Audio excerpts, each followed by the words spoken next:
네, 시청자 여러분 안녕하십니까. 태풍 카눈이 한반도를 지나가면서 많은 국민들이 걱정과 이제 불안을 하셨을 텐데요. 더 무서운 태풍이 지금 북상하고 있습니다. 일명 이동광풍이라고 불러야 될 것 같습니다. 태풍 카눈이야 지나가고 나면 이제 다시 저희들이 피해를 복구할 수 있지만 한번 망가진 언론 생태계는 다시 이걸 다시 정상화하는 데는 너무나 많은 시간과 비용을 드립니다. 그래서 오늘은 이동관 방통위원장 지명에 따른 우리 언론 생태계의 심각한 우려들을 함께 시청자 여러분들과 나눠보도록 하겠습니다. 오늘 특별히 양승동 전 KBS 사장님 오셨습니다. 네, 안녕하십니까. 네, 사장님 안녕하십니까. 자, 그리고 우리 민들레 임영재 대표 또 함께 자리하셨습니다. 안녕하세요. 네. 우리 시민 언론의 민들레가 점점 어깨가 무거워지고 있는 것 같은데요. 네. 다시 한번 시민의 후원으로 민들레를 더 큰 역할을 할 수 있도록 도와주시길 바라고요. 자, 그리고 민들레 유튜브가 다음 주부터 완전히 새로운 시도를 하죠. 네. 그날의 민들레에서 보도하는 것을 영상을 유튜브를 통해서 전해드리는 일종의 민들레판 저녁 종합 뉴스라고 할까요? 네. 하는 것을 앞으로 제작을 하게 됐습니다. 아주 오랫동안의 준비 끝에 드디어 이제 성사가 되는 것인데요. 다음 주 월요일에 14일이죠. 8시에 바로 우리 더 탐사와 RTV 채널, 또 민들레 채널을 통해서 동시에 송출됩니다. 앞으로 이제 장기적으로는 일간 종합 뉴스로 그렇게 발전시켜 나가려고 하지만은 일단은 아직으로서는 주간 프로그램으로 일단 시작을 하려고 합니다. 다음 주 월요일 저녁 8시. 그러니까 민들레 뉴스라고 지금 가칭을 붙였는데 민들레 뉴스를 1시간 동안 듣고 나서 바로 더 탐사 9시에 정규 방송으로 이렇게 바로 이어서 보시면 되겠습니다. 네. 8시엔 민들레 그리고 9시 이제 더 탐사 이렇게 우리 시민들이 듣고 싶어하고 또 시민들에게 필요한 뉴스 다음 주부터 시도합니다. 많은 기대와 응원 부탁드리도록 하겠습니다. 자, 오늘 본격적인 이동관 방통위원 이동광풍에 대해서 저희가 한번 얘기를 나눠볼 텐데요. 인사청문회가 18일 날 잡혔네요. 근데 설마 했는데 결국은 이동관 방통위원장을 카드를 밀어붙였습니다. 예. 다음 주 금요일이죠? 네. 다음 주 목요일이군요. 네. 국회 이제 인사청문회가 있을 예정인데, 뭐 여러 가지 이제 의혹, 또 과거 뭐 방송 장악 전력 이런 것들이 섞여 있어서 또 굉장히 험난한 청문회가 되겠죠. 그리고 우리 양 사장님은 뭐 또 이동관 우리 방통위원장 후보하고 또 뭐 개인적인 악연이 많죠. 예. 네. 제가 이제 2008년에 이제 이명박 정부가 그해 2월에 출범했잖아요. 네. 그리고 이제 정현주 당시 임기가 남은 정인조사장을 강제로 해임하는 절차를 몇 개월에 걸쳐서 쭉 진행을 하고 8월 8일 날에 이제 이사회에서 해임을 했어요. 근데 해임을 하고 나서 다시 이제 새 사장을 이렇게 이제 앉히는데 그때 사전에 모종의 장소에서 모여가지고 거기에 대통령 뭐 실장 그 당시에 정정계 실장 이동관 대변인 그리고 당시 그 KBS 유재천 이사장 등 나경원 그 당시 뭐 원내대표 이렇게 모여서 사전에 면접을 했어요. 그게 이제 전례 없는 일이었고 그거를 당시에 이제 경향신문에서 폭로를 했었는데 그러고 나서 근데 그 전에도 또 이제 모임이 있었는데 그거는 그해 국정감사 10월에에서 드러났어요. 롯데호텔에서 그 모임에 이제 이동관 대변인 역시 청와대 대변인이 참석을 했고 그때 특기할 게 그 국정원 2차장 김혜선 그 2차장이 그때 참석을 했습니다. 그리고 국정원이 그렇게 깊게 구체적으로 개입한 거는 저희가 잘 몰랐었는데 나중에 이제 2017년 촛불 이후에 네. 국정원 그 개혁위원회에서 여러 가지 그 자료들을 이제 그 당시에 그 청와대 보고한 또 청와대 홍보수석실에서 요청해서 만든 그 문건들이 이제 여러 개 네. 나왔고 그게 나중에 검찰 이제 수사기록, 국정원 불법사찰 수사기록 또 재판 기록에 이제 다 드러났고 그게 요즘에 또 이렇게 좀 보도가 됐었죠. 네. 예, 예. 한마디로 어쨌든 국정원이나 권력기관이 총동원해서 이제 KBS 이제 장악을 시도했는데 그 과정에서 이제 이동관 당시 청와대 대변인은 가장 핵심적인 역할을 담당했던 분이고 대변인이었고 그 당시 그로 얼마 있다 이제 또 청와대 홍보수석이 됐죠. 네. 그래서 아주 그 상징적인 인물이고 핵심 역할을 한 거죠. 그러니까 MB 정부의 이제 언론 장악에 A부터 Z까지 다 관여했던 핵심 인물이라고 이렇게 볼 수 있을 것 같고. 그렇습니다. 예. 얼마 전에 그래서 우리 여러 가지로 그 이동관 그 방통위원장의 이 지명이 어떤 의미를 가지고 있는지를 너무 잘 알고 있기 때문에 언론계 원로들이 이거는 이제 KBS하고 이제 그 방송문화진흥회 이사장 두 분이 공동으로 기자회견을 했군요. 그래서 지금 아까 얘기했던 제가 뭐 이동 광풍이라고 얘기를 했는데 원래 이 태풍이 본격적으로 북상하기 전에 벌써 조짐이 보이지 않습니까? 네. 이동관이 지금 방통위원장 되기도 전에 지금 이제 사전 정지 작업들이 네, 그렇습니다. 지금 진행이 되고 있고 지금 이제 KBS하고 그 MBC 라고 있는 이제 방송 방문진 지금 이제 이사장을 이제 우선적으로 이제 교체를 하고 그렇습니다. 예. 저 화면이 나오고 있나요? 네네네. 저기 이제 어제 KBS, MBC 그 야권 추천 이사들 이제 공동 기자회견을 한 장면인데요. 네. 어제 행사가 있었고 또 하나는 이제 KBS, MBC 그 보궐이사 2명을 방통위에서 어제 임명을 했어요. 네. 근데 통상 방통위에서 이사를 이제 임명을 할 때는 사전에 이제 공모를 하고 일정 기간 동안 심사를 하고 검증하는 절차를 늘 거쳐왔어요. 그렇죠. 예. 네.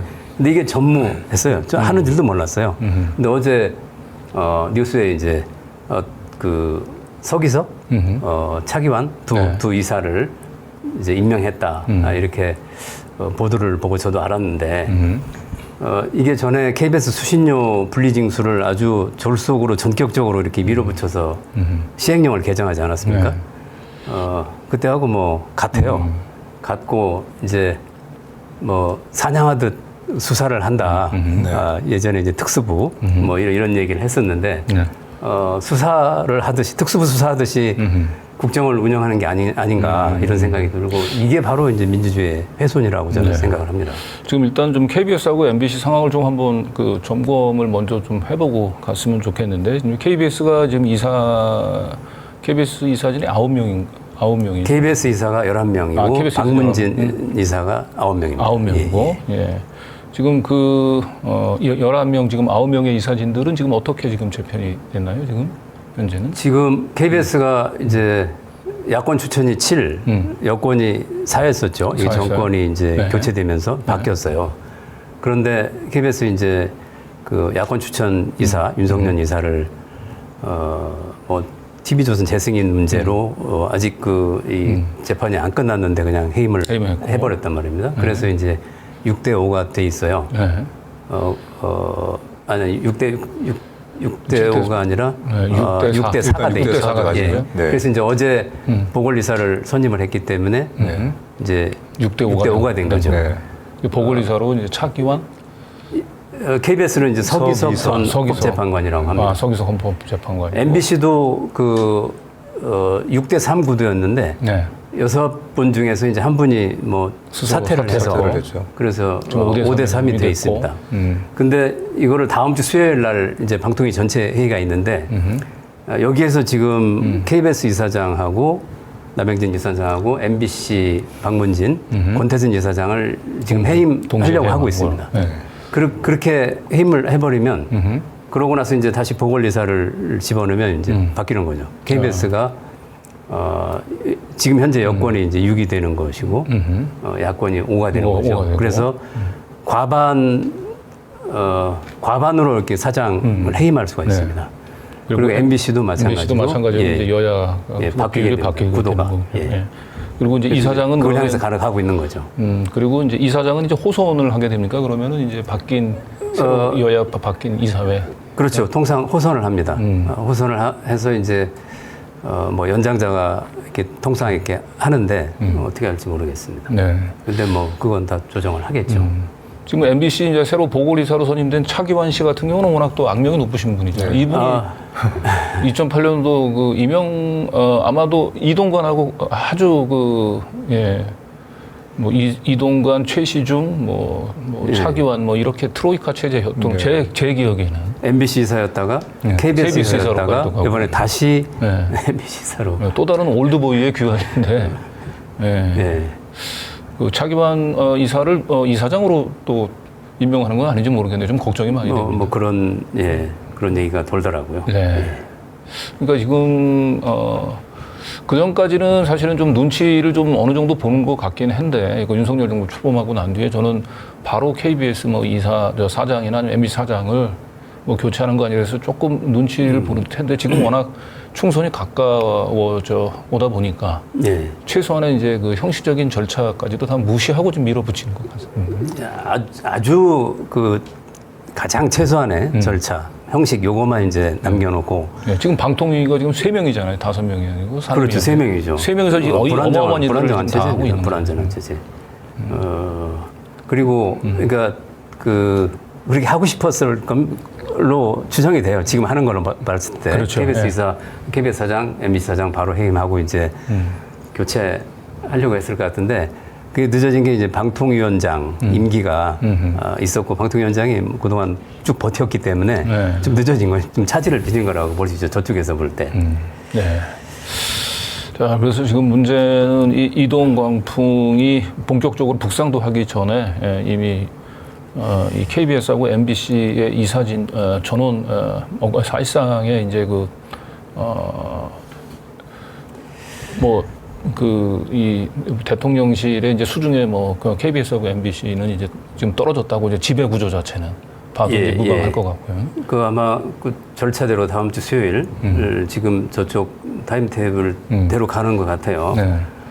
물론 이제 이게 나중에 법정에서 뒤집어지더라고요. 이렇게 이제 절차를 뒤집어지더라도 어쨌든 내년 총선 이후가 될 테니까. 나중에 번복하더라도 이게 다시 원위치를 시킬 수가 없거든요. 그렇기 때문에 그냥 그 법 기술자들이 그냥 밀고 간다. 저는 이렇게 생각을 좀 하는데. 저는 이제 이동관의 후보자가 방통위원장이 돼서 이 KBS하고 MBC 이제 그 이사진들 또 사장들 교체하지 않을까라고 봤는데 이걸 이동관의 후보자가 방통위원장 되기도 전에 이걸 다 밀어붙이는 걸 봐서는 이동관 후보자가 꿈꾸는 언론 장악은 우리가 생각했던 거 훨씬 이상 상상하기 힘든 일들을 지금 하려고 하는 것 같습니다. 이제 나중에 뒤집어질 거를 이런 식으로 사장을 이제 사장 해임 요건이 사실 엄격해요. 근데 뭐 그런 요건 뭐 대략 판단해서 이제 밀고 갈 건데 그렇게 될 경우에 이제 나중에 번복될 소지가 있잖아요. 그래서 번복이 되더라도 이게 이제 그 법원에서 정현주 사장 같은 경우도 그 법원에서 최종적으로 해고 무효 판정을 받아낼 때까지는 많은 시간이 걸렸잖아요. 그렇죠. 거의 한 3년, 4년 이상이 걸릴 텐데 이 정권이 거의 끝나갈 때쯤 또 그렇습니다. 그때는 이제 원위치가 안 되는 거죠. 돌이킬 수가 없는 거죠. 자, 그래서 이제 문제는 KBS하고 이제 MBC에 있는 이제 구성원들이 1차적으로는 이제 저희 시민들도 물론 함께 이 언론 장악을 막아내야 되겠지만 KBS 이제 MBC 구성원들 스스로 이 언론 자유를 지키기 위한 행동, 단결, 연대가 굉장히 중요할 것 같습니다, 일단은. 그래서 우선 보니까 이제 KBS하고 이제 MBC 이사분들 중심으로는 지금 이제 분주히 지금 이제 활동을 하시는 것 같긴 합니다. 네, 바로 수요일에 있었던 바로 그 KBS와 MBC 방문진 이사들의 공동 긴급 기자회견 장면인데요. 저렇게 양대 공영방송 이사들이 공동으로 기자회견을 한 것은 아마 처음이 아닌가 싶어요. 그만큼 지금 정권에 의한 양대 공영방송에 대한 동시 타격 자체가 이게 처음 있는 일인 것이죠. 그만큼 이제 상황이 전례가 없다. 지금 사실 모든 게 전례가 없는 거예요. 이런 상황들이. 그래서 저렇게 이제 긴급하게 나섰는데, 좀 전에 이제 우리 그 말씀하시는 가운데서 뭐 여가 몇 명이고 야가 몇 명이라고 했지 않습니까? 물론 저 기자회견에 나온 이사들은 대체로 야당 추천으로 지명이 된 이사들이긴 합니다. 근데 하지만 단지 이게 여당 이사, 야당 이사 간의 지금 어떤 이런 싸움은 아니거든요. 그렇죠. 지금 저기 화면 속에 나와 있는 것처럼 공영방송의 주인은 국민이죠. 그래서 누가 좀 더 국민의 의사를 대변하려고 하느냐. 그런 관점에서 본다면은 이것은 여와 야의 이런 대결이라고 해서는 안 된다고 봐요. 국민과 국민의 의사에 반하려고 하는 그런 정치 세력과의 싸움이다. 예, 그렇게 봐야 한다고 봅니다. 예, 제가 한 가지 좀 아까 제가 좀 약간 착각을 했는데 네. 그 이동관 이제 위원장 되기 전에 다 이렇게 정리하려고 하는 것이 밖에서는 그렇게 보고 있어요. 그 이제 이 사장을 해임하는 요건들이 충분하지 않은데 해임을 하면 이게 사실 방통위원장 탄핵 사유가 되거든요. 네. 그렇겠군요. 그래서 들어오기 전에 들어가서 이제 본격적으로 이 저 정리를 이제 해나가기 전에 탄핵되면 안 되기 때문에 지금 현재 권한대행 있는 기간에 다 마무리한다 이렇게들 좀 분석을 하더라고요. 그럼 그 이동관에 대한 탄핵 가능성을 없애기 위해서, 방지하기 위해서. 네. 까딱하면은 탄핵 사유가 된다. 네. 지금 워낙 이제 그 이동관 후보자 지명은 이제 사실상 야당의 이제 탄핵 카드를 사실 염두에 두고 밀어붙이는 거기 때문에 충분히 그 탄핵에 이제 빌미를 제공하는 일들은 그 굳은 일들은 일단 지금 현재 대행이 거의 임기가 얼마 남지 않았잖아요. 그 마지막 그 총대를 메고 좀 정리하고 8월까지 임기죠. 또 이제 아까 그 내부의 이제 구성원들이 이제 어떻게 하느냐가 중요하다고 하셨잖아요. 근데 2008년하고 지금하고 조금 차이가 있잖아요. 그 당시에 이제 노조나 또 시민사회의 어떤 이제 촛불 내지는 그 지원 차이가 있는데, 지금 그 당시에 이제 싸우고, 계속 그 고난을 겪었던 이제 직원들, 기자, PD들이 대체로 지금 회사에서 중요한 부서에서 이제 일들을 하고 있습니다. 그래서 지금 이제 과거와는 양상이 좀 다른데, 그러나 이런 식으로 좀 계속 진행이 돼서 지금 이게 쌓여가면은 아마 이렇게 쉽게 뭐 경영진은 이제 이런 식으로 밀어붙여서 어떻게 할지 모르겠지만 내부 구성원들을 순치시킨다든지 아니면 장악한다든지 이런 거는 어려울 거라고 봐요. 상당한 또 투쟁과 갈등과 충돌이 있을 겁니다. 2008년도에는 이제 KBS가 이제 그 정윤주 사장을 이제 그 억지로 찍어내고 그 뒤에 김인규 사장인가요? 김인규 사장을 이제 시키고 싶었는데 낙하산 특보로 특보였잖아요. 대통령 후보 내려보내려고 했는데 그 이제 특보라는 거 부담감 뭐 이런 것 때문에 이제 한 1년쯤 한 발을 뒤로 물렀다가 대신 이제 이병우 사장으로 선임을 했다가 다시 결국은 이제 보궐임기 마치고 다시 김인규 시켰죠. 사장을 밀어붙였죠. 그런데 그 당시에는 이제 KBS가 사실 노조가 잘 좀 정비가 좀 안 돼가지고 그 이런 방송 장악을 맞서 싸웠던 건 노조가 아니었고, 그렇죠. 그때 사원 행동이었죠. 그 당시에 이제 노동조합이 좀 변질이 됐어요. 원래 KBS 노동조합이 1987년 6월 민주항쟁의 여파로 탄생을 했거든요. 그 1년 후에 이제 만들어졌는데 그 전통, 그때 그 어떤 민주화의 어떤 성취물로서 이게 나타났고, 방송의 어떤 공정성을 확보하고 제작 자율성을 이제 지켜주는 그런 보루로서 역할을 했는데 그 노조가 이제 2000년대 들어오면서 좀 변질되기 시작했어요. 네. 그래서 이제 이 일선 기자나 PD들의 지지를 못 받았습니다. 그래서 이제 노조가 외부의 어떤 정치권하고 하여튼 암묵적으로 이렇게 정현주 사장은 우리 이제 취재진 제작진의 지지를 많이 받았습니다. 제작 자율성을 잘 보장을 해줬기 때문에 그래서 이제 결국은 노조가 그렇게 불법적으로 강제 해임하는 거에서 그걸 하는데 그냥 신용만 냈어요. 역할을 네, 못했어요. 그렇죠. 네, 그렇죠. 그 결과로 이제 사원 행동이 이제 만들어졌고 제가 그때 마침 PD 협회장을 하고 있어서 이제 사원 행동 이제 공동 대표를 맡았었죠. 네, 저도 이제 그 당시에 제가 경향신문 미디어 팀장을 하면서 예. MBC하고 KBS를 쭉 취재를 했었는데 김인규 사장이 들어서고 난 뒤에 터졌던 사건이 그 블랙리스트 파동이었잖아요. 그렇죠. 네, 뭐 김미화 씨라든지 뭐 이런 네. 이제 좌파 연예인 해서 네. MC 맡고 있는 사람들 다 퇴진시키고 네. 입맛에 맞는 사람들 다시 등장시키고 뭐 이런. 네.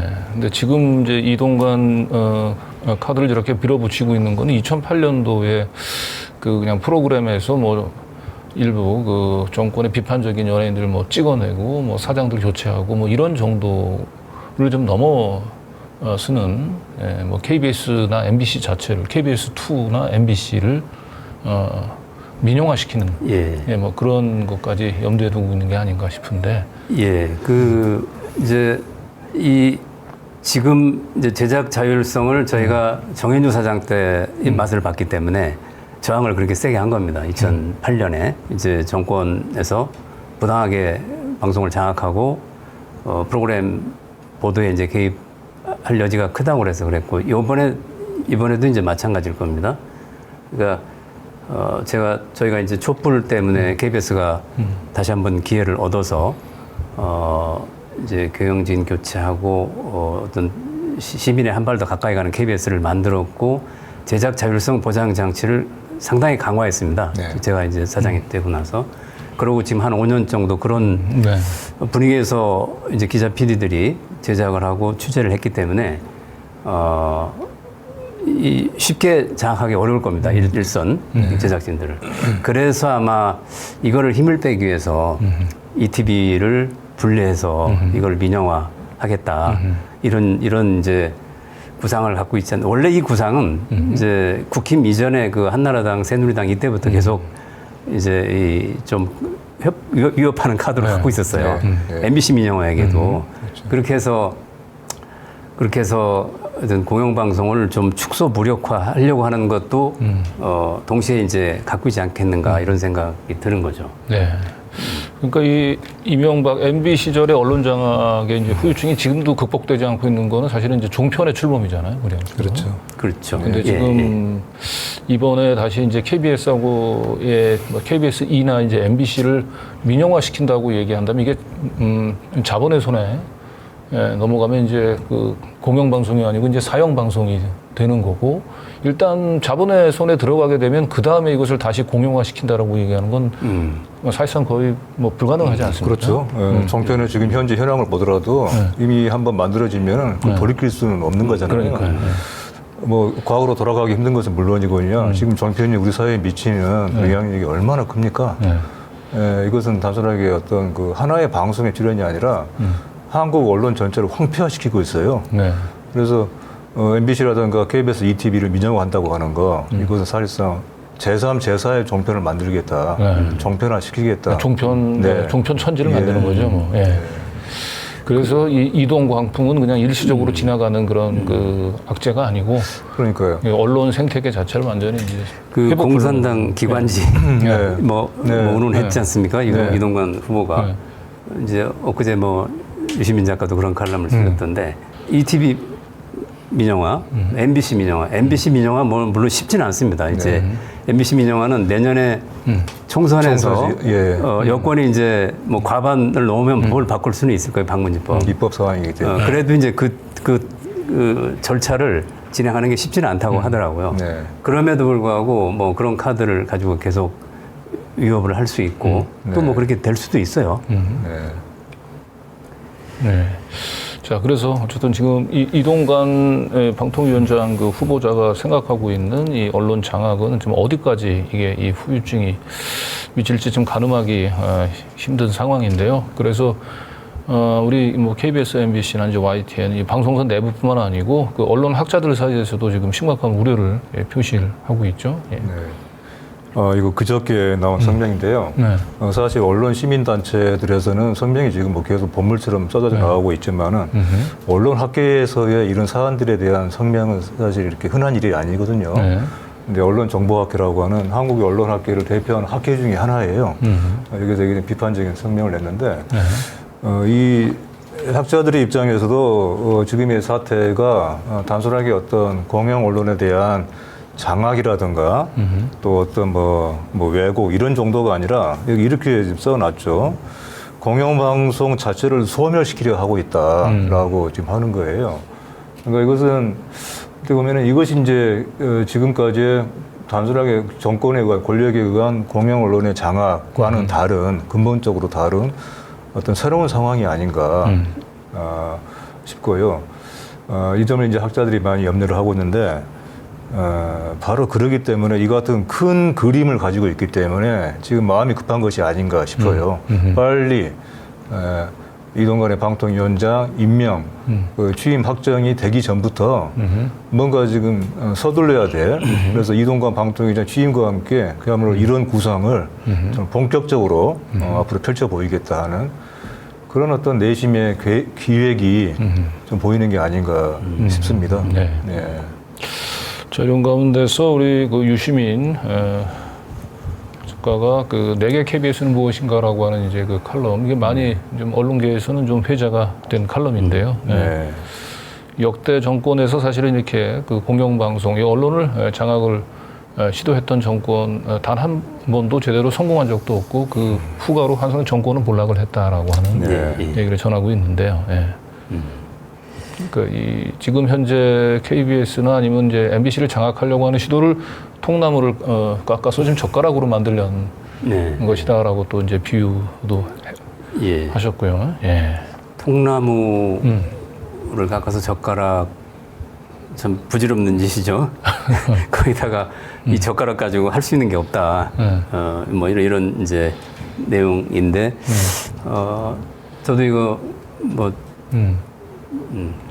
잘 읽어봤습니다. 아주 뭐 쿨하지만 아주 통찰력이 넘치는 이런 칼럼이었습니다. 이제 KBS 이야기를 쭉 하셨는데 이제 제가 뭐 여러 부분에 또 동의를 하면서도 또 좀 제가 보완을 해야 될 부분들이 좀 있더라고요. 네. 먼저 그 KBS가 이제 국민의 방송인가 이런 질문을 던지고 그 임직원들의 KBS는 임직원들의 방송이다 이렇게 이제 얘기를 하셨어요. 뭐 어느 면에서 이제 그 타당한 지적이라고 또 생각을 하는데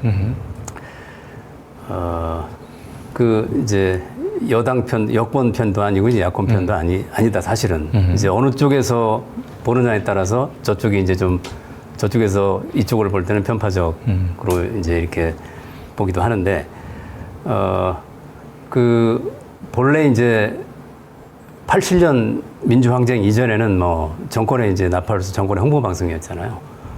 87년 이후에 KBS가 이제 쭉 민주화되면서 그 결국은 이제 추상적으로는 우리가 국민의 방송이라고 하지만 실제는 임직원들의 방송이 아니냐 이런 이제 그 그릴 수 있는데 그런데 사실은 KBS 구성원들이 국민들이 내주는 수신료를 가지고 우리가 이제 기본적으로 운영을 하고 국민들을 대신해서 시민들을 대신해서 취재하고 제작해서 방송을 한다 이런 기본적으로 의식을 갖고 있어요.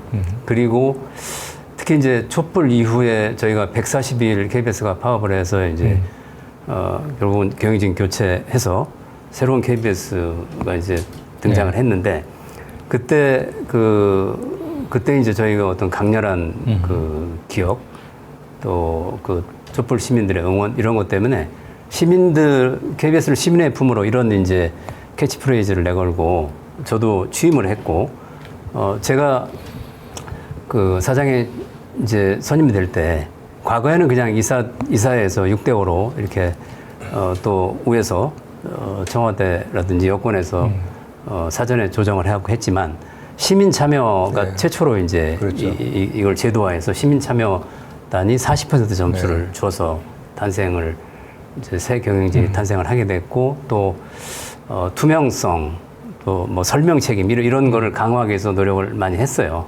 그래서 그런 부분도 이제 같이 좀 이렇게 글을 읽을 때 좀 네. 참조를 해줬으면 좋겠다 뭐 이런 말씀을 드리고 싶고 예. 양승동 사장님이 이제 KBS 경영을 책임지었을 때 3년간 상당히 많은 이런 그 KBS 내에 이런 민주적인 문화, 많은 발전이 있었다고 봐요. 근데 우리 이제 유시민 작가가 좀 다소 좀 비판적으로 썼던 부분들이 있지 않습니까? 이제 이것이 저는 이제 그만큼 KBS에 대한 기대가 높기 때문이라고 봅니다.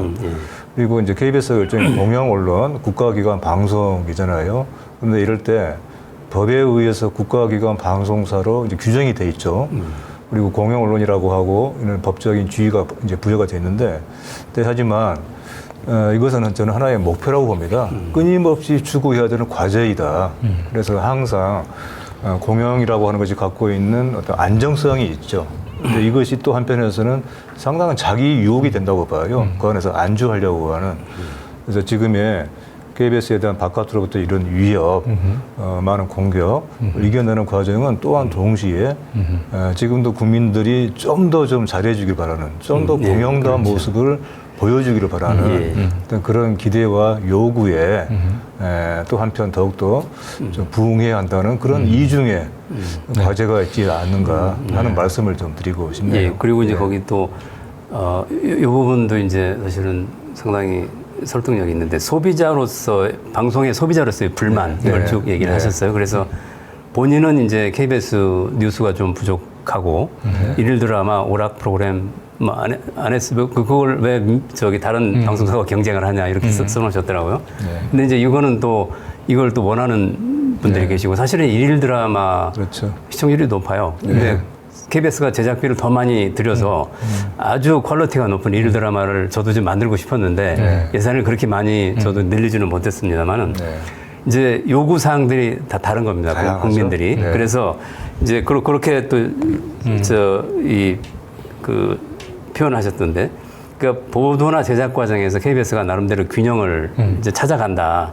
그게 다양한 생각, 또 뭐 판단, 스타일, 정치 성향 이런 것들이 이제 모여서 이것들이 이제 충돌하고 논쟁하고 또 뭐 절충을 하고 해서 저희는 이렇게 이제 보도도 하고 방송을 하는데 이게 바로 이제 사실 민주적인 절차라는 거거든요. 제작 자율성을 이제 보장해 주는 것이고 이걸 통해서 이제 보도가 되고 방송이 되는데 이제 사회가 굉장히 양극화되면 KBS가 좀 어려워요. 그러니까 아주 극단적인 이제 그 진영에서 보면은 KBS가 좀 밋밋하거든요. 밋밋하죠. 이제 가운데 이제 균형점, 통합점을 이렇게 좀 찾아가야 되는 그런 수신료를 또 양쪽에서 다 받잖아요. KBS는 그런 또 어떤 숙명이 있어서 그런데 그렇지만 그런 불만이 있지만 그러나 다른 사람들도 그렇다고 역지사지 해줄 수 있지 않습니까? 그러다 보니까 수신료를 거부하지는 않는다. 그러나 윤석열 정부에서는 이 경노한 권력자의 시각으로 KBS를 대한다. 이렇게 아주 날카롭게 예리하게 지적을 했더라고요. 그러니까 사실은 뭐 MBC, 뭐 KBS 사실 윤석열 그 정권 출범하고 난 뒤에 그 야당 지지 층 입장에서는 그 검찰의 독재 그 권력에 대한 이제 제대로 견제 역할을 하지 못하고 너무 무기력하다. 사실은 이제 이런 비판도 많이 듣고 있지 않습니까? 나오고 있지 않습니까? 예. 지금 KBS가 사실은 이제 이렇게 수신료 분리징수를 강행 졸속으로 하게 된 계기가 정순신 변호사 그 자녀 학폭 보도를 KBS가 단독을 했거든요. 2월 24일 날 하고 보름 후에 이제 대통령 용산 대통령실에서 그 시민사회 수석이 나와서 그 홈페이지에 이거 조사하겠다, 국민 여론 듣겠다 이렇게 하면서 이제 시작을 했어요. 보름 후에. 그거에도 이제 그 뒤에 뭐 그 풍수지리가 박재권 씨가 이제 육군 참모총장에 갔다라던 그 단독도 했어. 엊그제 또 해병대 그 합수단, 수사단 그것도 단독해서 KBS가 사실은 이렇게 저 결정적일 때 이런 걸 좀 하고 있습니다. 하고 있죠. 예. 예. 그리고 이제 한 가지만 더 이 칼럼에 대해서 이제 덧붙이면은 KBS를 훌륭한 공영방송으로 여기지 않는다.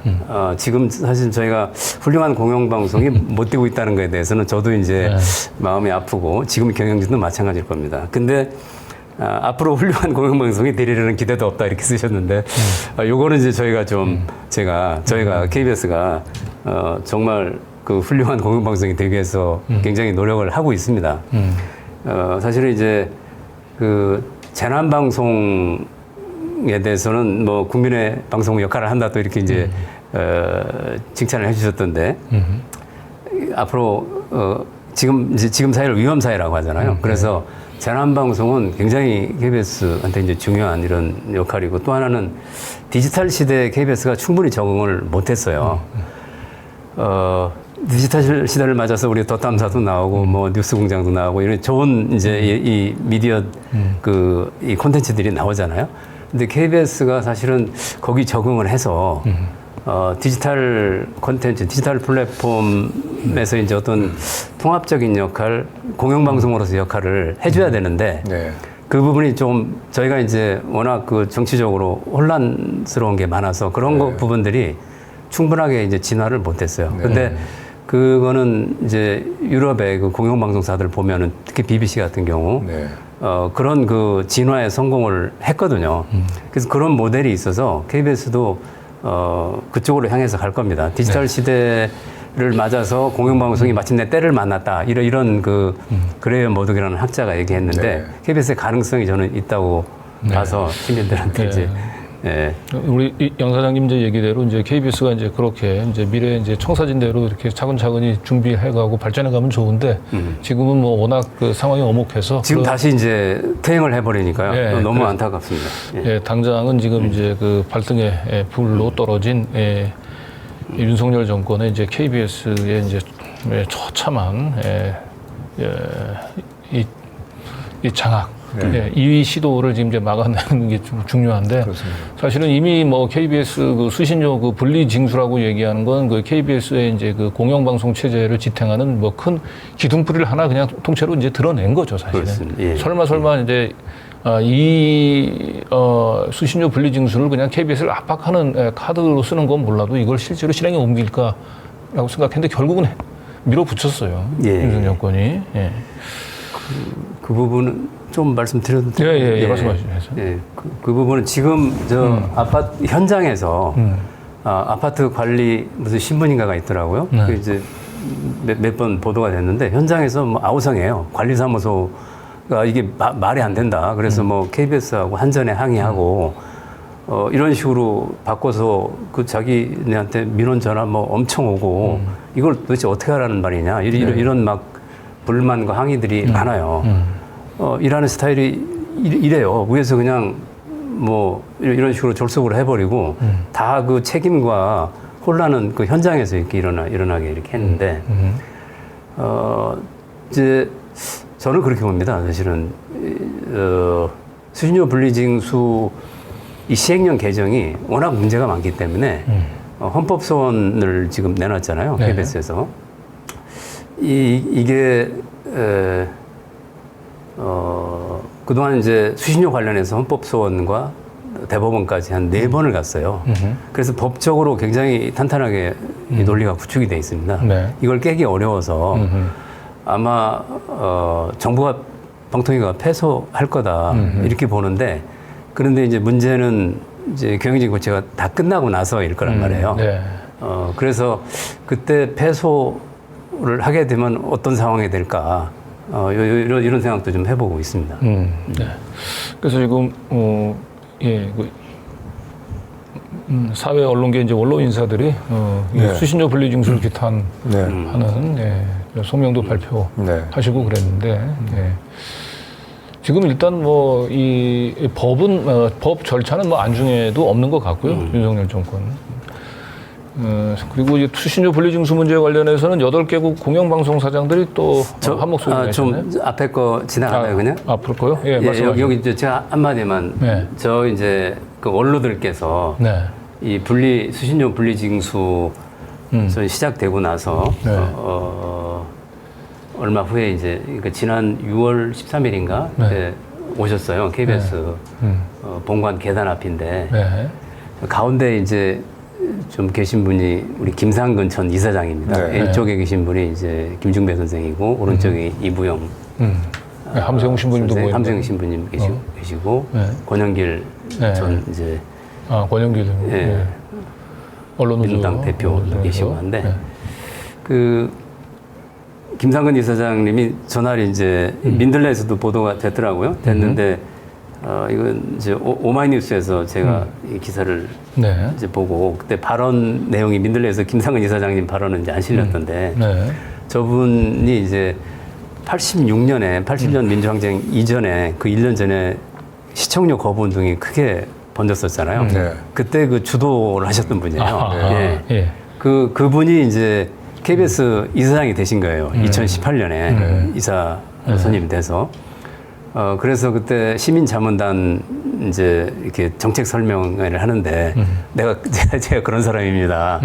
그런데 지금 이제 KBS를 다시 좀 살려달라고 여러분한테 이렇게 호소하고 있습니다. 이렇게 말씀을 하시더라고요. 네. 근데 이분이 이제 KBS 이사장을 하시면서 경험한 얘기를 이때 좀 하셨어요. KBS 정치적 그때 중립성을 위해서 특별히 정권으로부터 독립해서 뭐 애쓰고자 할 이유가 없었다. 이렇게 말씀하셨어요. 재임하시고 있는 동안에 청와대, 문화체육부, 문화관광부 어디에서도 한 건의 압력이 없었다. 예. KBS를 그동안 이렇게 여러분들이 이제 구성원들이 시민들이 투쟁해서 지금까지 이만큼 발전해 왔다. 이렇게 말씀을 하셨는데 저 말씀에 제가 크게 공감한 게 저도 마찬가지였거든요. 이사장, 이사들한테도 마찬가지고 뭐 청와대로부터 어떤 인사 문제라든지 프로그램에 대해서 뭐 개입한다든지 이런 게 없었어요. 정도를 지켰습니다. 네. 예.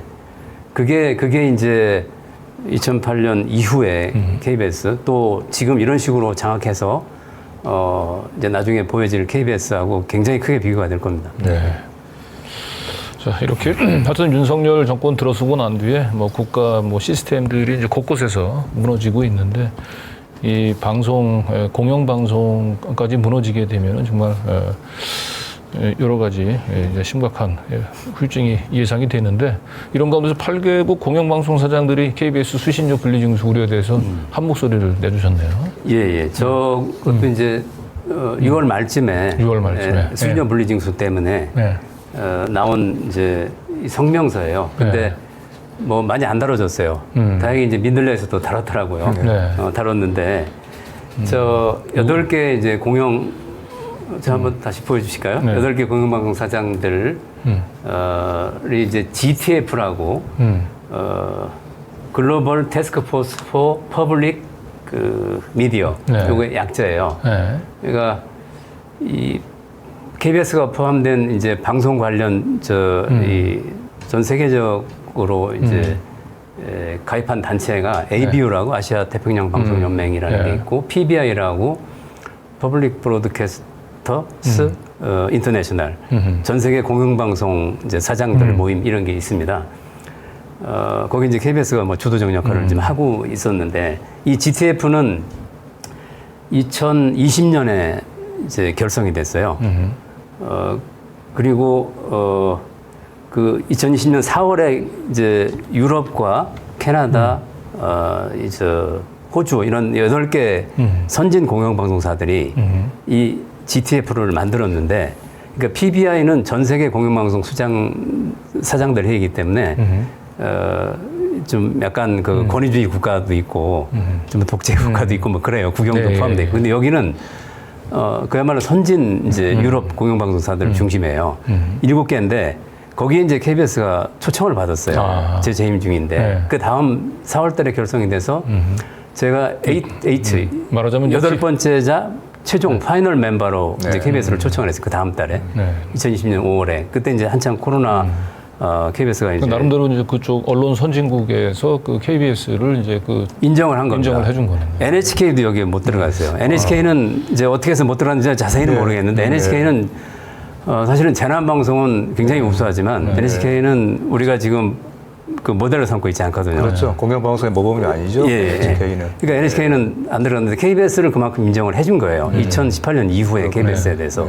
그래서 여기에서 공영방송에서의 G8, 그렇습니다. G8 이런 성격이네요. 그렇습니다. G8이라고 볼 수 있습니다. 여기에서 이제 수신료 분리징수에 대해서 이게 너무 우려가 된다. 그리고 세계적으로 공영방송사들이 수신료 문제 가지고 굉장히 어려움에 처해 있는 건 맞아요. 왜냐하면 미디어 환경이 굉장히 바뀌었잖아요. 넷플릭스 들어오고 OTT로 이제 볼 수 있어서 수신료에 대한 저항감이 있는 거예요. 전 세계적으로 고민이 있고 그걸 앞으로 우리가 선도적으로 한번 해결해 보자 이 모임이에요. 근데 여기에서 KBS가 수신료 분리징수를 가지고 이 공영방송 재원 구조를 무너뜨리려고 한다는 거를 여기서 이제 캐치를 하고 이래서는 안 된다 이렇게 이제 성명을 내준 겁니다. 특히 요 당시 여기 이제 화상회의로 진행이 됐던 거. 그래서 이제 8개인데 저희가 이제 포함이 돼서 그 당시 8명의 사장들이 회의를 한 거고요. 주요한 방송들이 어디가 들어가 있나요? 그러니까. 지금 BBC요, 영국 BBC. BBC, 프랑스 텔레비전, 독일 ZDF, 호주 ABC, 캐나다 CBC, 스웨덴 SBT, 뉴질랜드 RNZ 이 8개 나라입니다. 그리고 지금은 이제 물론 저는 이제 처음에 창립할 미국하고 일본은 안 들어가 있나요? 거기는 미국은 PBS 공영방송이 굉장히 사이즈가 작잖아요. 거기는 이제 민영방송 중심이고요.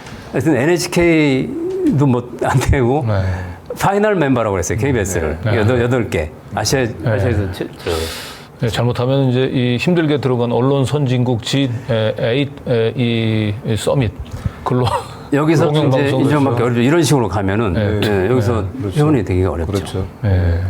지금 이제 김희철 사장이 멤버로 8명이 이제 활동을 하고 있습니다. 뭐 수시로 공영방송 관련 이슈가 났을 때 논평을 하거나 성명서를 내고 이렇게 하고 있습니다. 그러니까 이걸 보더라도요.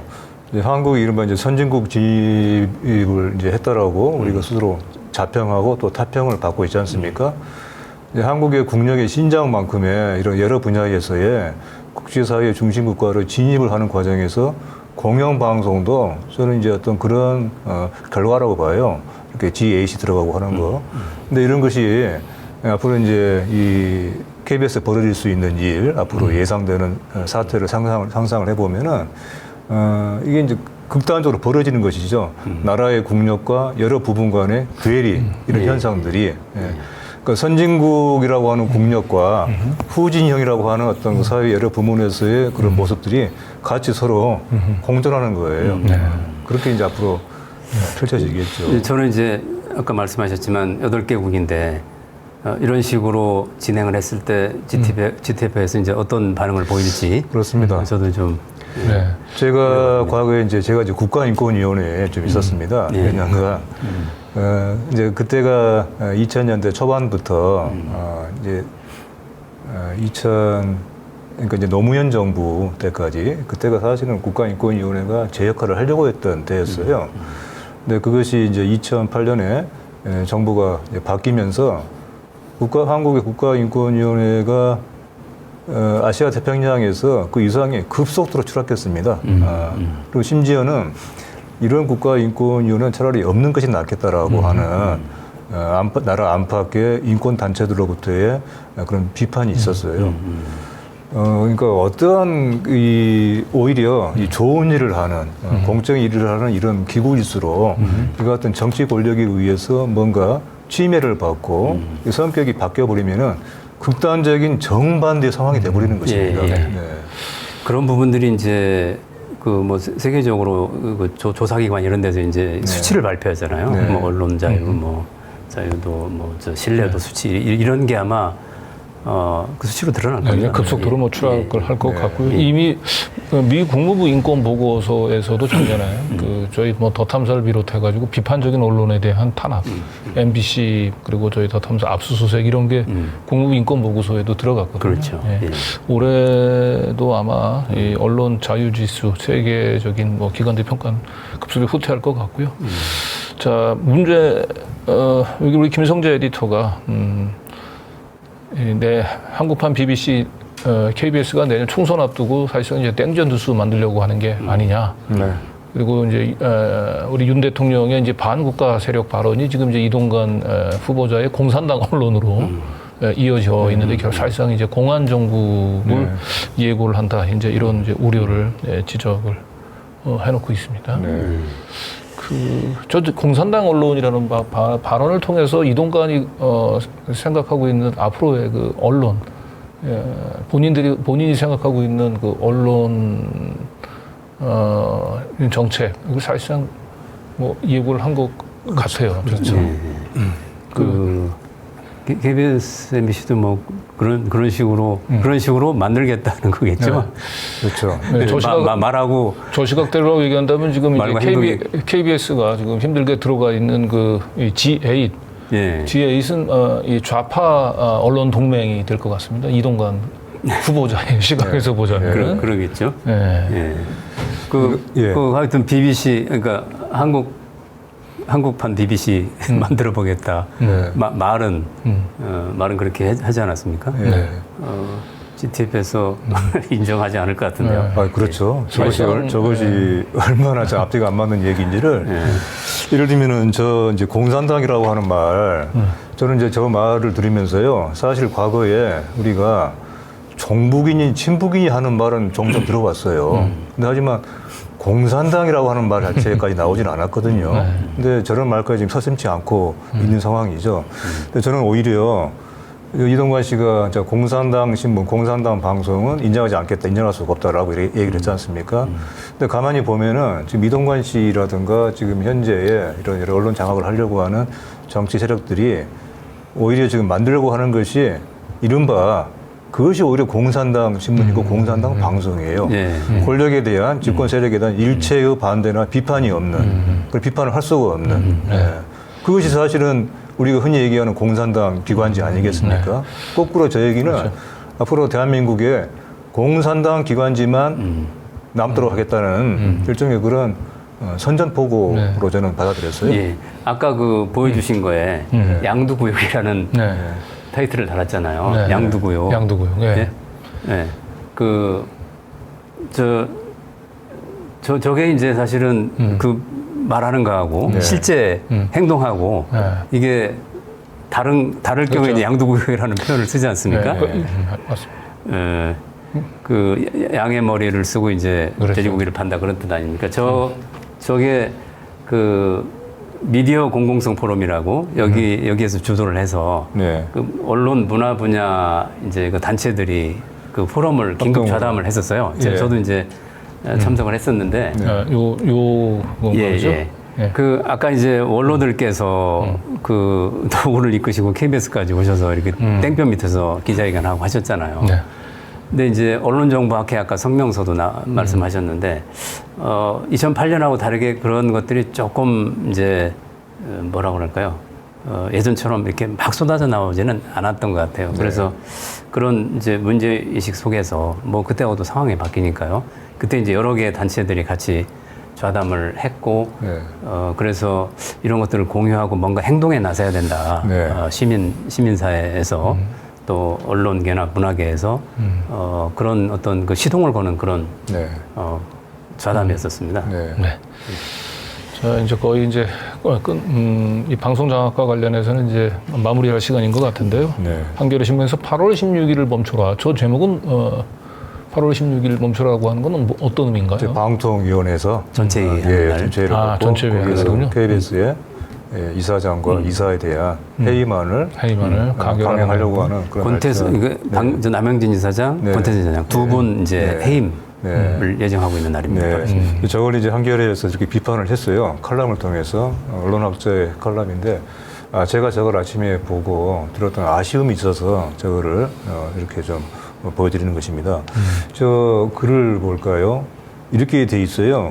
정현주 사장 해임부터 고대영 사장 해임까지 매 정부가 바뀔 때마다라고 이렇게 얘기를 하고 있지 않습니까? 네. 이것이 마치 어떤 권력이 정권이 바뀔 때마다 벌어지는 정권마다 다 똑같은 어떤 양상으로 보고 있는 것이 아닌가 싶어요. 그래 전체적인 논지는 물론 지금 이제 방송 정학에 대해 비판하고 있지만은 또 한편에서는 이런 식으로 일종의 이게 양비론이죠. 네. 다 똑같다고 하는 식으로 바로 이런 점이 사실 지금 상황에서 왜 여기 지금과 같은 그 공영 언론에 대한 언론의 전체적인 위기 상황에서 학자들이라든가 또 언론 관련한 이런 그 세력들이 제대로 맹렬하게 이런 운동도 하고 운동이 많이 미치지 못하는 거 하는 것을 네. 보여준 하나의 그런 대목이에요. 이게 참 매우 아쉽습니다. 이게 결코 지금 이렇게 볼 게 아니잖아요. 그렇죠. 이거 말 그대로 이게 이제 피상적인 관찰이죠. 네. 형식적인 유사성만을 가지고. 제가 이제 경험을 쭉 하지 않았습니까? 2008년하고 2018년, 그러니까 정현주 사장 해임 때하고 네. 고대영 전 사장 해임 때 2018년 초에 이게 엄연히 달라요. 그렇죠. 다르죠. 뭐 겉으로 보기에는 비슷한 것 같지만 사실은 이제 정권 차원의 방송 장악이 강력한 장악이 있었느냐, 네. 아니면 내부 구성원들. 네. 사실은 이제 2018년 고대영 사장이 해임까지 가게 된 거는 그 전에 촛불의 힘이었어요. 그렇죠. 촛불 시민들의 힘이었고 그 힘을 그 힘으로 KBS가 142일 동안 파업을 했고 네. 그게 충분한 해임 사유가 된 거죠, 사실은. 네. 뭐 법적으로는 나중에 뭐 다시 뭐 무죄 소송을 했지만 그러나 저희가 볼 때는 그 당시에 해임의 동력은 정권 차원이 아니었습니다. 그렇죠. 예. 예. 시민들, 그렇죠. 또 KBS 내부 시민들과 구성원들이었어요. 내부 구성원들의 예. 예. 그건 엄연한 차이가 있는 거죠. 그렇죠. 그리고 정현주 사장이 했던 일과 KBS에 있을 때 고대영 사장이 했던 일들만 비교를 해보더라도 그렇죠. 예. 이것을 똑같은 이 매번 정권이 들었을 때마다 네. 자신의 입맛에 맞는 사장들을 갈아 끼우는 뭐 이런 행태라고 하는 걸로 똑같은 저렇게 선상에서 비판하는 것은 네. 매우 피상적인 지적입니다. 짧은 글이니까 뭐 그랬을 수도 있겠지만 좀 아쉬움이 있습니다.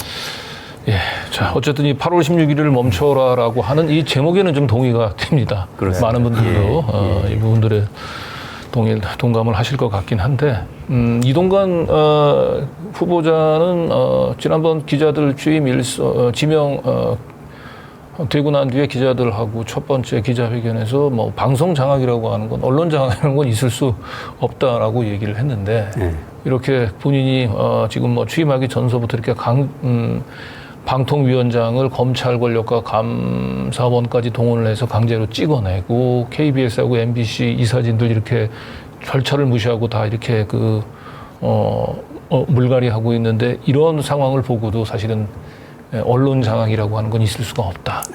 이런 얘기를 하신 분이 지금 이제 이 방통위원장이 된다라고 하는 게 참 기가 막힙니다.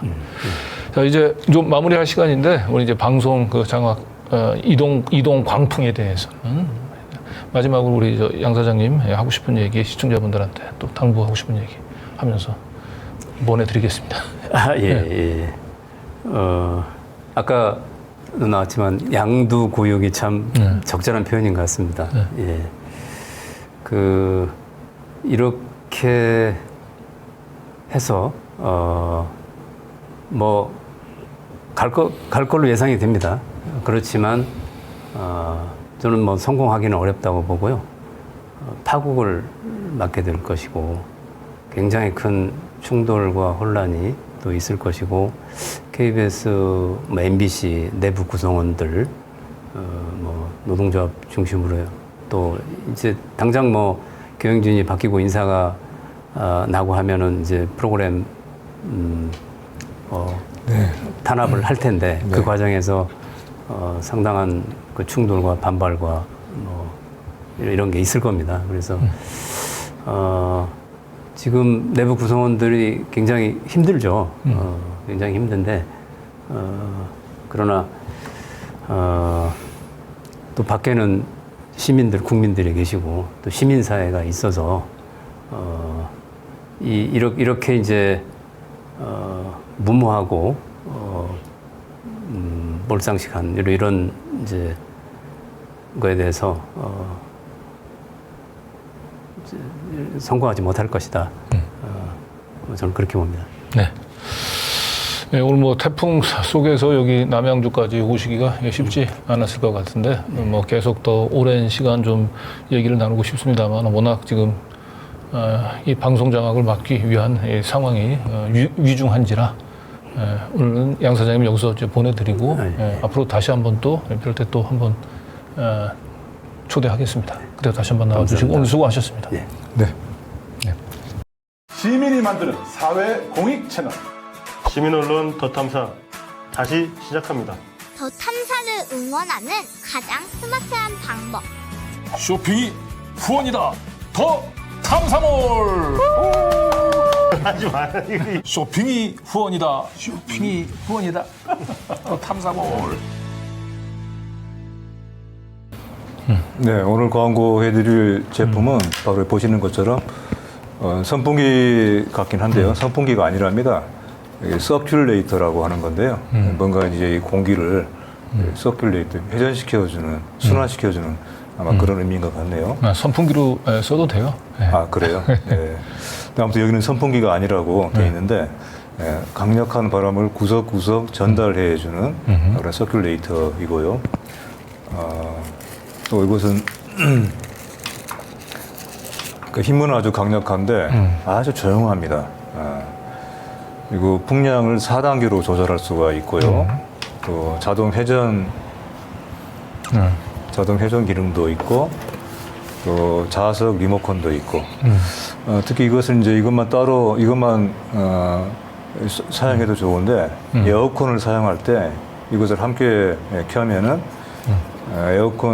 에어컨 근처뿐만 아니라 에어컨이 미치지 못하는 구석구석까지 균일한 온도로 아주 시원하고 쾌적하게 만들어 줍니다. 이렇게 리모컨으로 이렇게 바람 세기를 조절할 수 있어요. 이렇게. 네. 지금 좀 올라가죠 지금? 여기가? 네, 이걸 좀 회전도 해가지고. 해주고요. 네, 회전도. 이것도 안 먹냐? 네. 회전도 할 수 있고 이렇게 여기로 또 충전도 가능하고요. 제품명을 말씀 안 드렸는데요. 슈틸 루스터라고 하는 제품입니다. 자, 슈틸 루스터 탁상용 무선 서큘레이터 37,900원입니다. 네. 더 탐사몰. 네, 탁상용 무선 서큘레이터. 네. 태풍이 지나가고 나면 이제 다시 불볕더위가 찾아옵니다. 이럴 때 사무실에 가볍게 아주 조용하고 또 앙증맞은 탁상용 무선 서큘레이터로 남은 불볕더위 이겨내시기 바랍니다.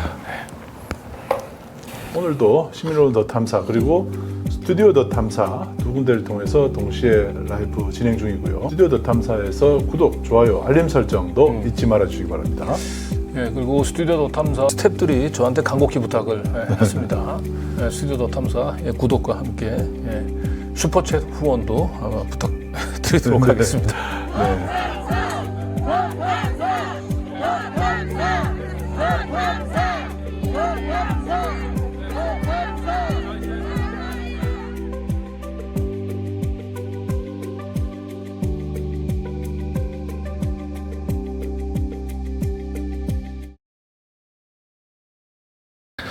네, 그럼 이제 남은 소식 이어가 보도록 하겠습니다. 자, 먼저 우리 김성진 기자가 그 현직 경찰들의 최근 고민들을 아주 담아낸 기사를 썼네요. 네.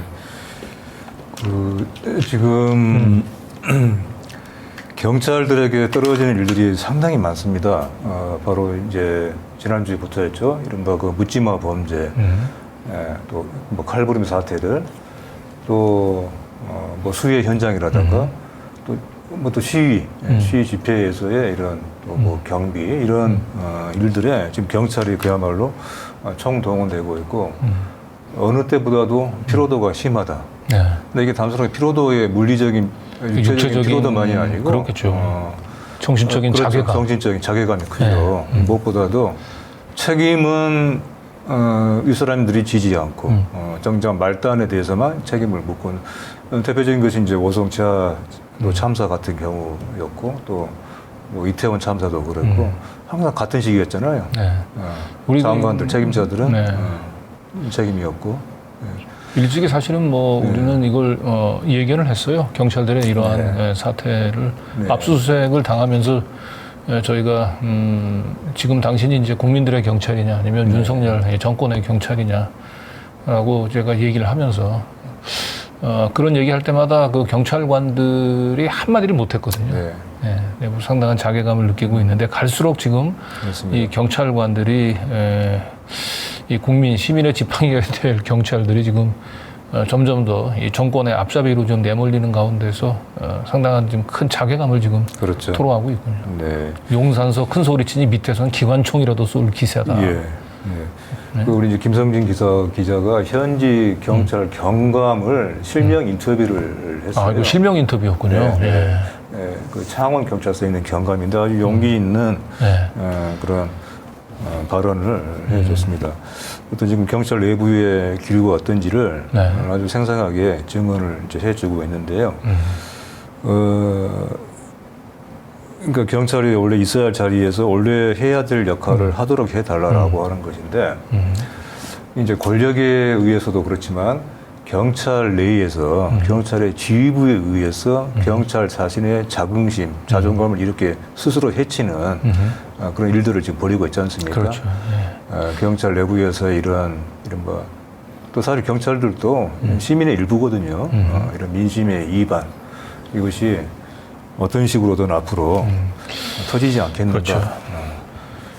지금 뭐 경찰들이 좀 있어야 될 자리는 뭐 서울 양평 고속도로 관련해서 그 양평 그 군청이라든지 이쪽 국토부라든지 이런 데 압수수색을 좀 하고 그래야 되지 않겠습니까?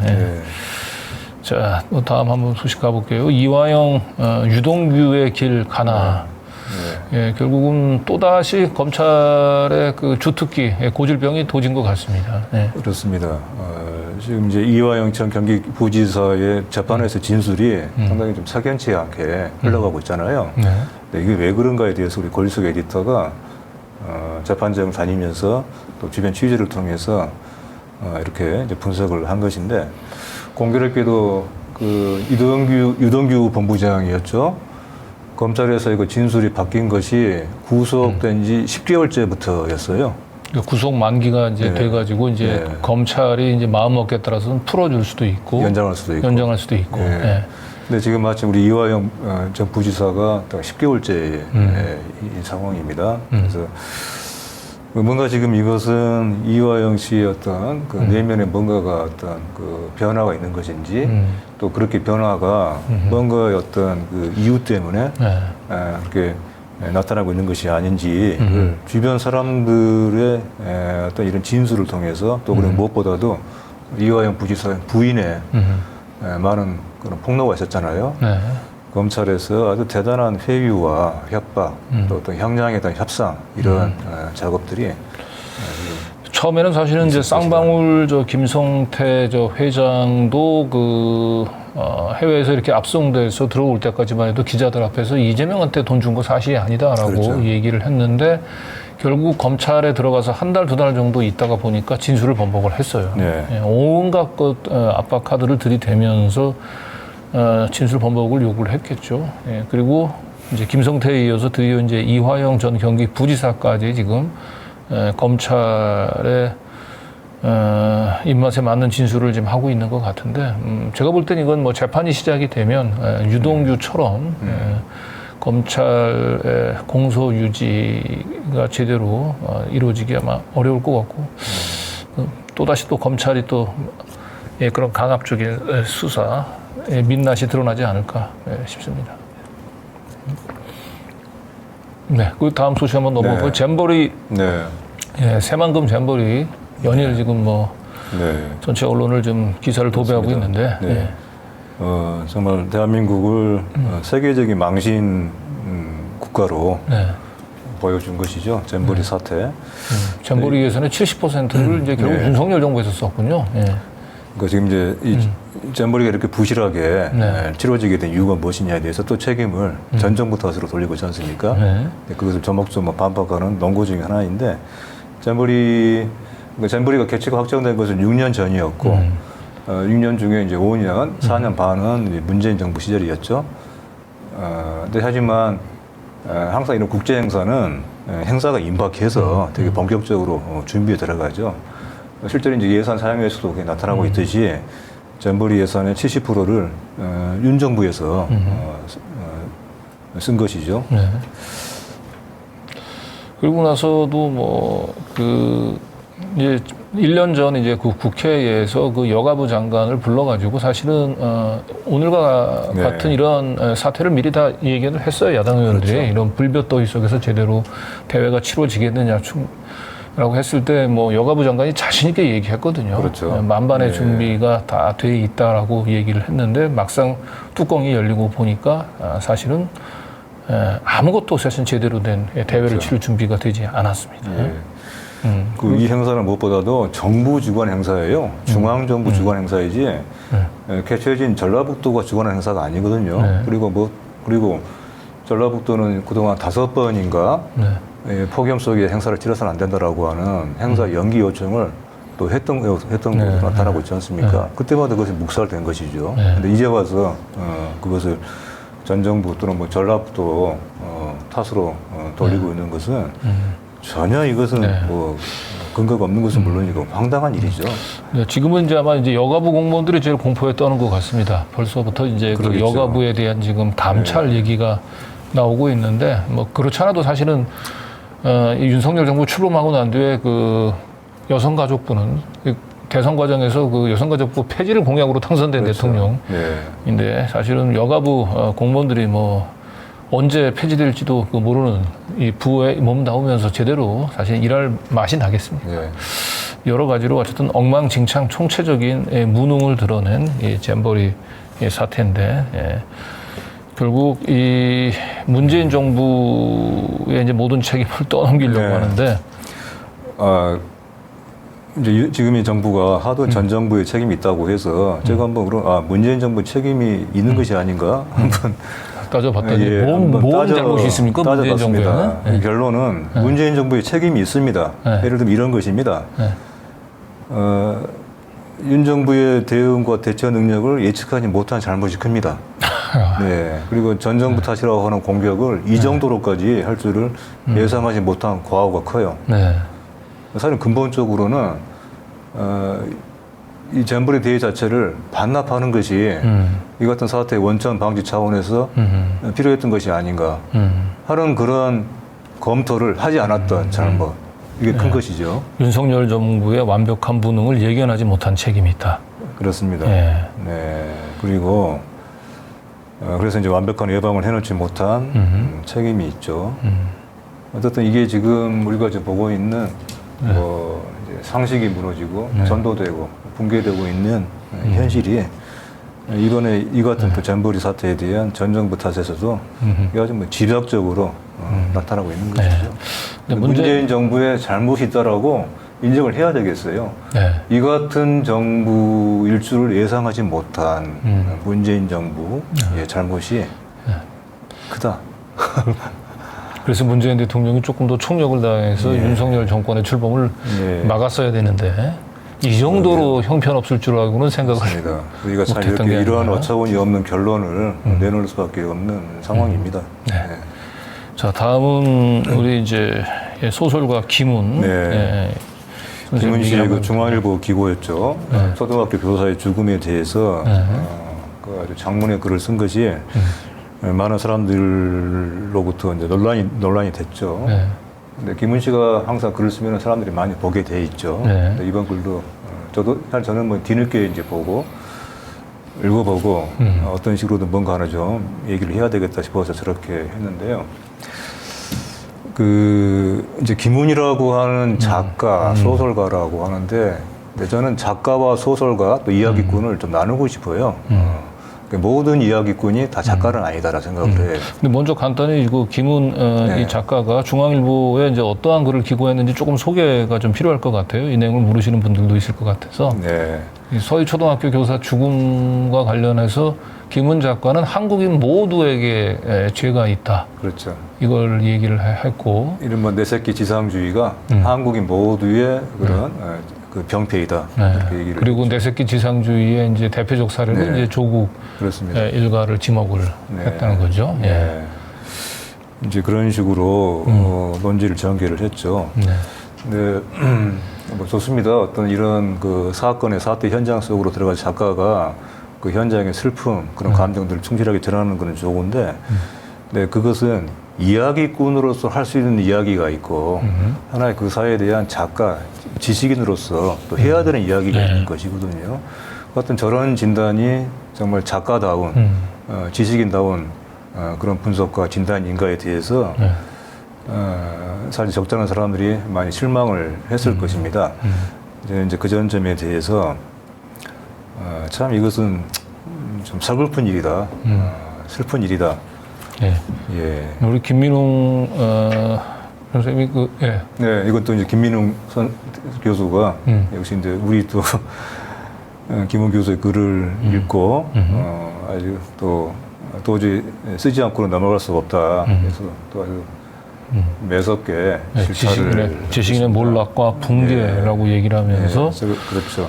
예, 현실과 치열한 격투를 벌이지 않는 모든 지식인은 죽은 자들이다. 네. 죽은 자들이 뱉은 말과 쏟아내는 글은 교묘하나 결국 궤변이다. 그렇죠. 예. 그러니까 김훈 작가의 가장 큰 문제는 그 화려한 그리고 그 수려한 문장력에도 문장이죠. 불구하고 네.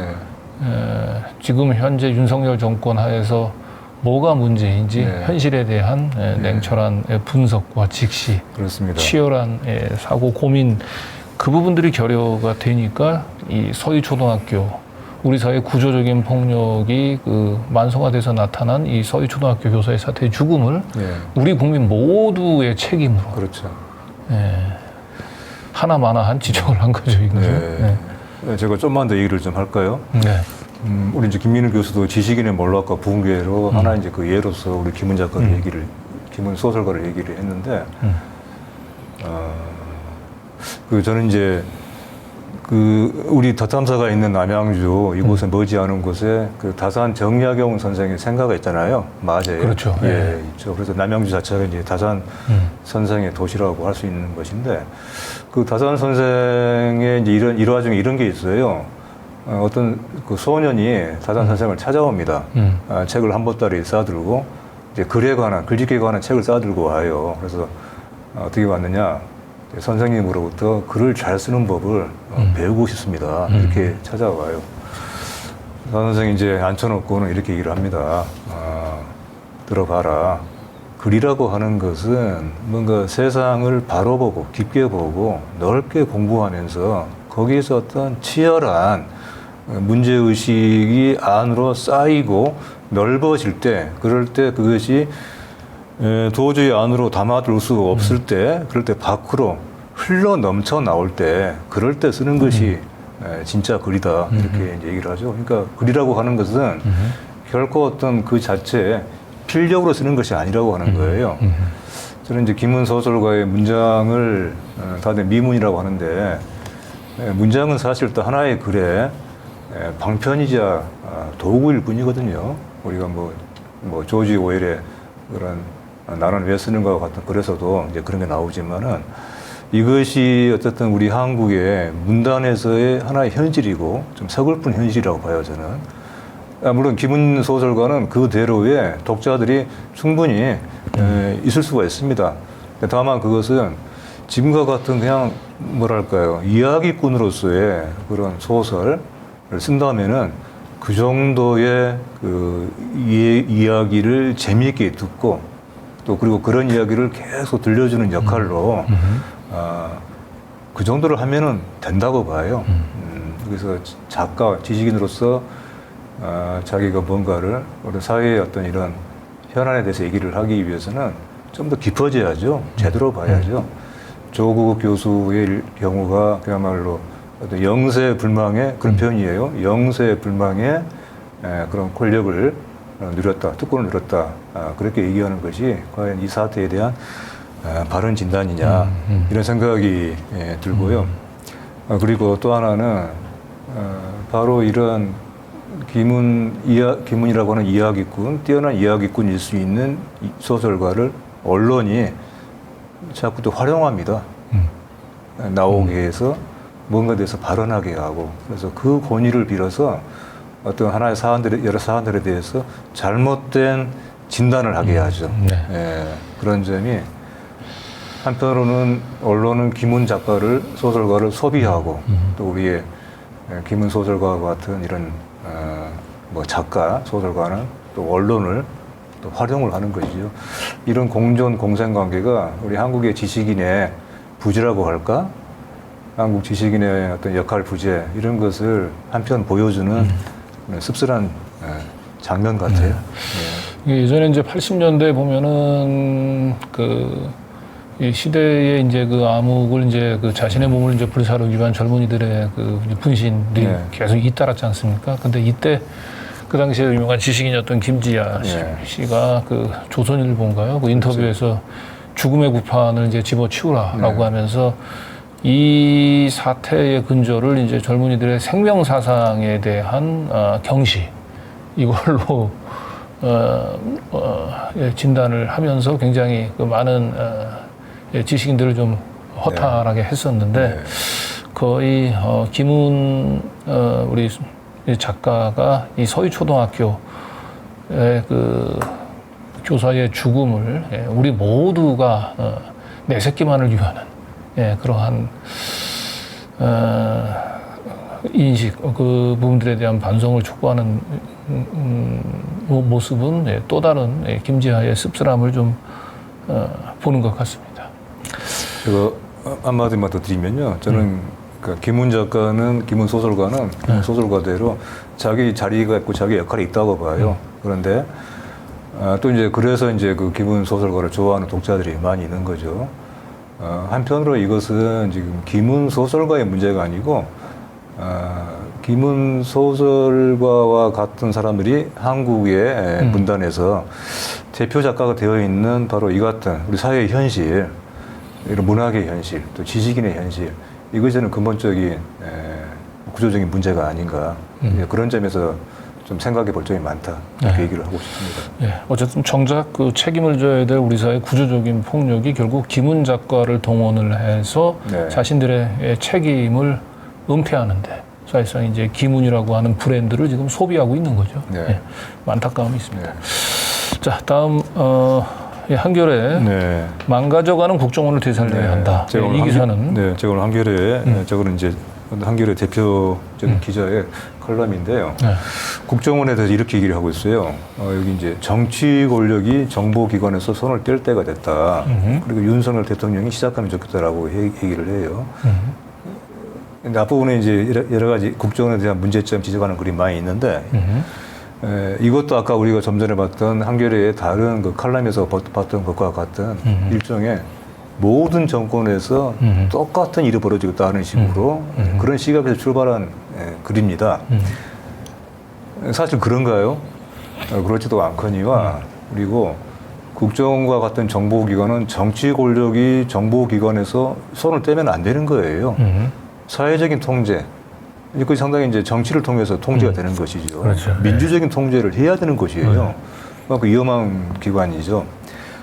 자, 지금의 그런 국정원의 현실을 보여주는 하나의 판결이 그제 나왔잖아요. 바로 우리가 2주 전에 여기서 나와서 쭉 얘기를 나눴던 그 서울시 간첩 조작 사건의 유성 씨의 여동생 유가래 씨에 대한 국정원 직원들의 고문에 가까운 과학수사 판결이 있었는데 1심에서 그럼 무죄가 나와버렸어요. 무죄가. 우려했던 선고 결과가 나왔습니다. 국정원이라고 하는 상당히 괴물이 될 수 있는 정보기관에 대한 통제 이것이 더욱더 많이 요청되고 필요하다 하는 것이 지적이 돼야 되는 상황인데 거꾸로 마치 정치 권력이 정보기관에 손을 정보기관에 대해서 개입하는 것 자체가, 감독하는 것 자체가 문제인 것처럼 이건 제대로 된 진단이라고 할 수가 없는 것이죠. 네. 이런 주장들이 바로 저 한겨레 신문에 종종 보여서 좀 답답하죠. 네. 그 정치 권력에 대한 제대로 된 이해가 없는 거예요. 그렇습니다. 정치라고 얘기하는 건 단순한 이제 뭐 권력 나눠먹기 뭐 이익을 놓고 다투는 싸움만이 정치는 아니란 말이죠. 아이, 그렇죠. 그렇죠.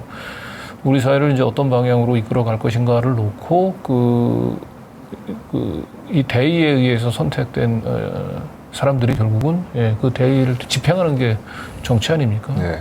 당연히 이 국가 그 권력기관, 뭐 국정원이라든지 검찰권이 지금 사실상 민주적인 통제를 거부하고 지금 여러 가지 지금 권력을 지금 남용하고 있는 이런 사태 때 다음 만약에 총선 때 이런 검찰 권력, 국정원 권력을 제대로 다 민주적인 통제를 하라고 다시 전폭적으로 힘을 실어주면 그 힘을 받아서 검찰 권력과 국정원을 제대로 통제하는 것, 그것이 정치가 해야 될 역할인 거죠. 근데 이건 너무 피상적인 이해죠. 정치에 대한. 자, 다음 넘어가도록 하겠습니다. 우리 시민언론 민들레 네. 지난주 소개를 했는데, 우리는 왜 시국 선언을 하는가 한 번 더 저런 책이 나왔고 지금 서점가에서 상당히 좋은 반응을 얻고 있습니다. 네. 아, 그런가요? 네. 우리는 왜 시국 선언하는 거 이거 한번 또 베스트셀러 한번 만들어 보죠. 네, 민들레 북에서 나온 책이어서 소개해드리는 것이 아니고요. 뭐 전적으로 또 그렇지 않은 것은 아니지만 저 안에 담긴 시국 선언들은 그야말로 지금 우리 한국 사회 현실을 제대로 짚어내는 우리가 지금 어디에 와 있고 앞으로 어디를 향해 그렇죠. 가는가를 제시하고 있는 그런 또 문장도 아주 훌륭하죠. 아주 한번 읽어볼 만한 그런 책이니까요. 많이 관심을 가져주면 좋겠습니다. 윤석열 정권 출범한 지 한 1년 2개월 남짓 됐는데 너무 많은 일들이 일어났습니다만은 이 책을 통해서 지난 1년 2개월 동안 우리는 이제 어떠한 이 역광지를 딛고 지금 이곳에 있는지를 한번 되돌아보는, 그러면서 또 다시 한번 각오를 다지는 이제 그러한 좋은 독서가 될 것 같습니다. 네. 자, 이제 오늘 좀 마무리해드릴 시간인 것 같습니다.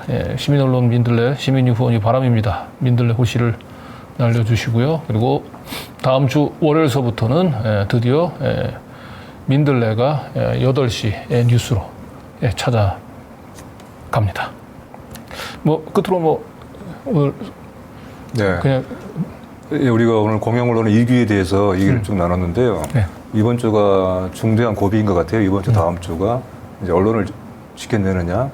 그러니까 민주주의의 어떤 핵심적인 기둥 중에 하나가 언론이잖아요. 네. 핏줄이기도 하고, 그리고 또 그 언론의 또 근간인 언론의 핵심은 또 공영 언론이고, 이제 그런 점에서 공영 언론을 지키는 것은 민주주의를, 우리 사회를 지키는 것인데, 지금 이제 이동 광풍 이것이 막아낼 수 없는 것이냐? 좀 그렇지 않다고 봐요. 우리가 시민들이 여기에 대해서 맹렬하게 반대하고 저항하는 것 자체가 설령 방통위원장 그 취임을 막아내지는 혹시 못하더라도 이 반대 자체가 의미가 있는 것입니다. 이동관 방통위원장뿐만 아니라 지금 곳곳에서 벌어지고 있는, 마치 오늘 또 어제였죠. 정현주 방심위원장에 대한 또 많은 압박이 지금 벌어지고 있는데, 이 모든 것이 거의 2008년 이명박 정권 출범 후에 재판과 같은 상황입니다. 그래서 결코 지금의 상황이 속수무책이다라고 생각할 것은 또 그래서는 안 된다고 봅니다. 네. 최대한 우리가 같이 여기 대해서 목소리를 모으고 서로 여기에 대한 시민들의 이런 힘을 보여주는 것이 지금 매우 중요한 시점이다. 네. 그런 점을 확인하면 좋겠습니다. 네. 그 독일 철학자 그 한나 아렌트는 이제 권력하고 폭력은 비례하는 것이 아니라 반비례한다고 얘기를 합니다. 권력이라고 얘기하는 거는 사실은 이제 국민들의 자발적인 동의, 이 정당성에 기초해서 행사되는 게 권력이거든요. 그랬을 때 이 권력이 점점 줄어들수록 그 정권은 폭력에 이제 의존한다고 합니다. 그런 차원에서 권력과 폭력은 반비례한다고 얘기하는데 윤석열 정권은 갈수록 이 정당한 이 권력 여기 점점 그 줄어들면서 폭력에 의존하는 것 같습니다. 이동관 방통위원장 이 지명 카드를 이제 밀어붙이는 것도 결국은 윤석열 정권은 이제 더 이상 이제 정당성에 기초한 권력에 기초한 통치를 포기하고 사실상 노골적인 폭력에 기초해서 정권을 유지하겠다라고 하는 우리 국민들에 대한 선전포고나 다름없다고 봅니다. 결국 이것은 제가 볼 때는 유시민 작가도 얘기했지만 이렇게 국민의 뜻에 반해서 폭력에 의존해서 정권을 유지하려던 시도가 우리 역사에서 단 한 번도 성공한 적이 없다라고 하는 점 다시 한번 강조드리면서 오늘은 우리 여러 현안들 많이 살펴봤긴 했습니다만 특히 언론 장악과 관련해서 우리 국민들이 더 많은 시민들이 더 많은 관심을 가지고 다시 한번 이런 무도한 정권에 대한 심판의 의지를 되새기는 하루가 됐으면 좋겠습니다. 우리 이 대표님 다시 수고하셨습니다. 네, 시청자 여러분 고맙습니다. 안녕히 주무십시오.